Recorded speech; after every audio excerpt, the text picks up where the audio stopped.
Hello and welcome to I24 News Sports, and today with a special edition, we call it our Bad Boys and Controversies edition. Professional athletes and sports figures are obviously big heroes, making a lot of money with many fans and supporters. When so much love comes your way, usually at a young age, it can play with your mind. Many athletes believe they're above the law, crossing the line between good and bad. The demons can sometimes send you to very dark places. Mike Tyson knows it very well, and lately he called out for help before it's too late.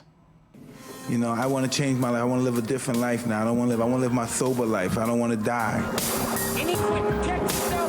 Mike Tyson is clearly still facing his demons, but as opposed to his troubled past, at least now he is brave enough to cry for help. I'm on the verge of dying because I'm a vicious alcoholic.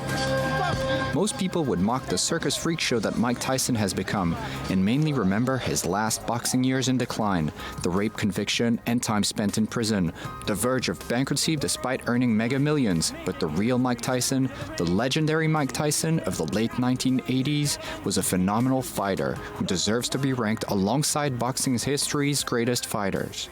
Let's get ready to rumble! At the age of 20, he became the youngest heavyweight champion in history. From there on, he cleaned out the heavyweight division, storming through his opposition like a freight train. Most of his fights ended in early knockouts. We've got a brand new WBC heavyweight champion of the world, and he's a youngster named Mike Tyson, who can reign for a long... Tyson's future appeared limitless. Tyson's management team kept the young boxer focused on his career and training. But then came along a negative influence who managed to creep in on the Tyson family. Don Only in America King, the electric-haired famous promoter, convinced Tyson that he would be better off with him in his corner. From there on, the Iron Fighter began training less and partied more. In 1990, Tyson lost his world champion titles to underdog James "Buster" Douglas by a knockout in round 10. 2 years later, he was convicted of rape and sentenced to 6 years in prison. 3 years later, after his release, Tyson regained his titles, but was finally dethroned by his longtime rival, Evander Holyfield. The new WBA heavyweight champion of the world. Tyson did not just lose his titles. The fighter eventually lost his credibility as a boxer in the famous ear-biting rematch against Holyfield. You understand? At the age of 35, Tyson was finally knocked by heavyweight champion Lennox Lewis. I haven't took drugs in 6 days. And for me, that's a miracle. I've been lying to everybody else and think I was sober, but I'm not. This is my 6th day. I'm never going to use again. Mike Tyson is and will always remain a fighter. We can only hope that he will choose his next fights outside the ring more wisely.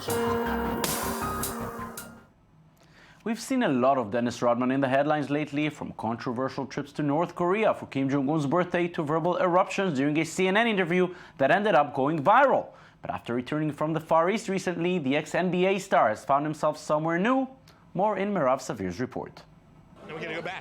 Dennis Rodman has checked into rehab. The ex-NBA star's agent, Daniel Price, said Rodman checked into an alcohol rehabilitation center in New Jersey. This just days after returning to the U.S. from a controversial trip to North Korea. Prince said Rodman was in, quote, pretty rough shape emotionally, said he suffered from the pressure of being a, quote, superhuman political figure, and that his drinking had, quote, escalated to a level none of us had seen before.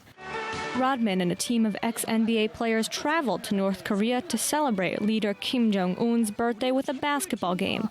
But their basketball diplomacy trip was heavily criticized by the political and sports worlds.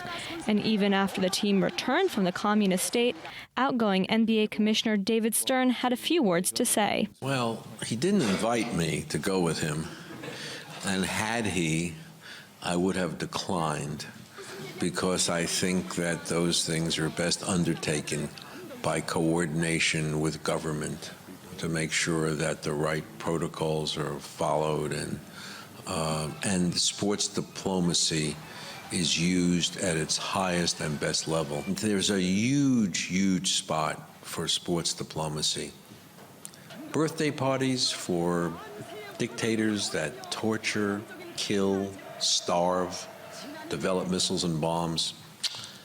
Not so much. While in North Korea, Rodman and his teammates did an exclusive interview with CNN. And Rodman went on a tangent, calling Kim Jong-un his friend, arguing with the anchor and suggesting jailed American Kenneth Bae is to blame for his imprisonment. I'm just saying, no, I don't give a I don't give a rat's ass what the hell you think. Later, Rodman blamed alcohol for his outrageous outburst and apologized for his actions. I'm sorry about all the people that's going on. I'm sorry. I'm not the president. I'm not an ambassador. I'm Dennis Rodman, just an individual, just showing the world the fact that we can actually get along and be happy for one day. But Rodman's attempt at basketball diplomacy and getting along may have backfired on him. According to reports, he was admitted to the center last Wednesday. Nicolas Anelka was brilliant playing for the French national team as well as for Arsenal, Chelsea and Real Madrid, among others. But he always found his way to every possible controversy. The latest Quenelle salute is just the final example in a career full of beautiful goals, but also off-pitch incidents, as Lise Barenbaum reports. They call him the terrible child of French football. 34-year-old Nicolas Anelka continues to make headlines, but not always for his performances on the pitch. Anelka played in many clubs during his career, from Arsenal to Real Madrid, through Juventus and even Shanghai. But in the last 15 years, his performances in the public eye were stirred mainly by scandalous quotes or gestures. Back in 1998, Anelka was a rising football star, but French national team manager Aimé Jacquet refused to select him for the World Cup squad, causing a great disappointment for the young player. 2 years later, Anelka's condition wasn't better. He barely scored at Real Madrid and refused to train for 3 days, which led to a 45-day suspension. The 2000s were a turning point. In 2001, as a Paris Saint-Germain player, he slapped a journalist who didn't greet him. Then in 2003, he commanded the French national team manager Jacques Santini to kneel in front of him because he wasn't chosen for the Euro 2004 squad. Anelka continued his antics once again in 2010. But this time it was very serious. At halftime of the France-Mexico game, Anelka stated to manager Raymond Domenech, "Go screw yourself, you dirty son of a bitch," a phrase that made waves. These are words which should not be used in a football pitch. This scandalized me. I thought it hurt football as it hurt our country. Les Bleus even went on strike to support Anelka, causing great dismay for France supporters and ridicule for the French national team. It seems like we are dealing with children in a schoolyard, who play and don't care about the fans, about their country. They're wearing the national team's shirt, for God's sake. That was the end of Anelka's international career. In 2013, he crossed a new line. While playing for English Premier League club West Bromwich Albion, Anelka displayed an anti-Semitic quenelle on the pitch as a gesture to his friend, the highly controversial comedian Dieudonné, creating an extreme backlash. It is obviously very dangerous to rally youths around this sign. This gesture is purely and simply an anti-Semitic one. Anelka apologized and declared the gesture wasn't anti-Semitic. However, the English Football Federation decided to pursue the player in order to suspend him for at least 5 games. Anelka gained surprising support from Roger Kukielman, president of the French affiliate of the World Jewish Congress, and even bragged about it on his Facebook page. After 15 years of controversies and provocative attitude, maybe this is the only way Nicolas Anelka can stay relevant in a world where sports performances are short-lived. Oscar Pistorius was a global hero, the man who proved that a physical disability should not keep you away from success, but there were always hidden dark secrets. Just a few months after competing in the London 2012 Olympics, he killed his girlfriend Riva Steenkamp, and the South African court now has to decide if it was a murder or done by mistake. Ori Bam with the sights and sounds from the world's hottest murder trial, which is definitely not an ordinary one. South Africa is getting ready for its trial of the century. And like many high-profile murder cases, this one is about to become another media frenzy. A year after his arrest shook the country, Oscar Pistorius will face charges for the murder of his girlfriend, the 29-year-old model Riva Steenkamp. On Valentine's Day 2013, Steenkamp was found dead at Pistorius' home in Pretoria. Pistorius then claimed self-defense, saying he mistook Steenkamp for a burglar that intruded into his house.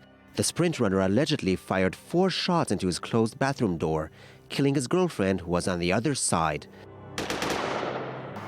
The Paralympic multiple champion, nicknamed Blade Runner due to his prosthetic blades, was one of South Africa's favorite sons before the trial. Today, many of Pretoria's residents aren't supporting Pistorius and are concerned about whether his trial will be a fair one. I want to see if ever the law, does it goes by pity or does it judge by justice? Or is it judging people by their money or anything, if ever, because he's rich or whatever? In this country, if you have money, in terms of justice, you are above the law, you are given a special treatment. It's difficult not to compare Pistorius' case to the infamous O.J. Simpson case, another beloved athlete charged with murder on passion grounds. And like 20 years ago, the media coverage is bound to become a media circus. Just a week before the beginning of the trial, a High Court judge ruled that the murder case can be televised, with most parts of it being broadcast live, apart from the testimony of Pistorius himself. With the trial being a very sensitive issue, many see the decision as a defining moment in South Africa's history. It's a victory for open justice. We couldn't be happier. This is also something that, of course, is going to apply to other court cases in the future. He's a public figure, and because of that, he's a public figure for South Africa. So I think the whole country wants to know, and we have a right to know. With the limelight being focused on Pistorius, some might forget that he's not the only side involved in the case, as the Steenkamp family is seeking justice for Riva's death. This trial is not really about Oscar. It's also about the Riva Steenkamp family. They are the victims in this whole thing. They are the ones who lost a child. The North Gauteng High Court in Pretoria is about to be the center of a mass media extravaganza, as the Oscar Pistorius trial has all the ingredients of a juicy story, one that won't end until the final verdict. One of the most notable sayings in sports is that you're as good as your last game. Every athlete knows that he or she may be the hero today, but if they don't do it again tomorrow, then the fans will very soon forget. On the other hand, every sin will be forgotten if you're successful. Liz Barenbaum with a story. In sports, like other parts of life, people have a short memory. Amnesia doesn't spare anyone, including journalists and fans who quickly tend to forget their idols. Many Germans sympathize and are interested in what has happened to him, as the shell he had built around himself is no longer there. If Michael Schumacher made headlines a few weeks ago following a skiing accident, now the media has deserted the Grenoble hospital. The investigation about the circumstances of the accident was closed, and after the tributes faded away, people are less interested in the vegetative state of Michael Schumacher. One can make mistakes in life without it having anything to do with the courts. Time can often clear crimes. When French internationals Karim Benzema and Franck Ribéry were involved in an underage prostitute scandal, many accusing fingers were pointed at them. However, the two players are now off the hook after the legal procedure was done. A page is turned and a weight was lifted for my client. Today, the alleged prostitute is a fashion designer. Benzema scored more than 100 goals for Real Madrid, and Ribéry made miracles for Bayern Munich. So who is still interested in the affairs of two football players and an escort girl? The same goes for Montpellier manager Roland Courbis, whose actions during his time in Marseille weren't always legal.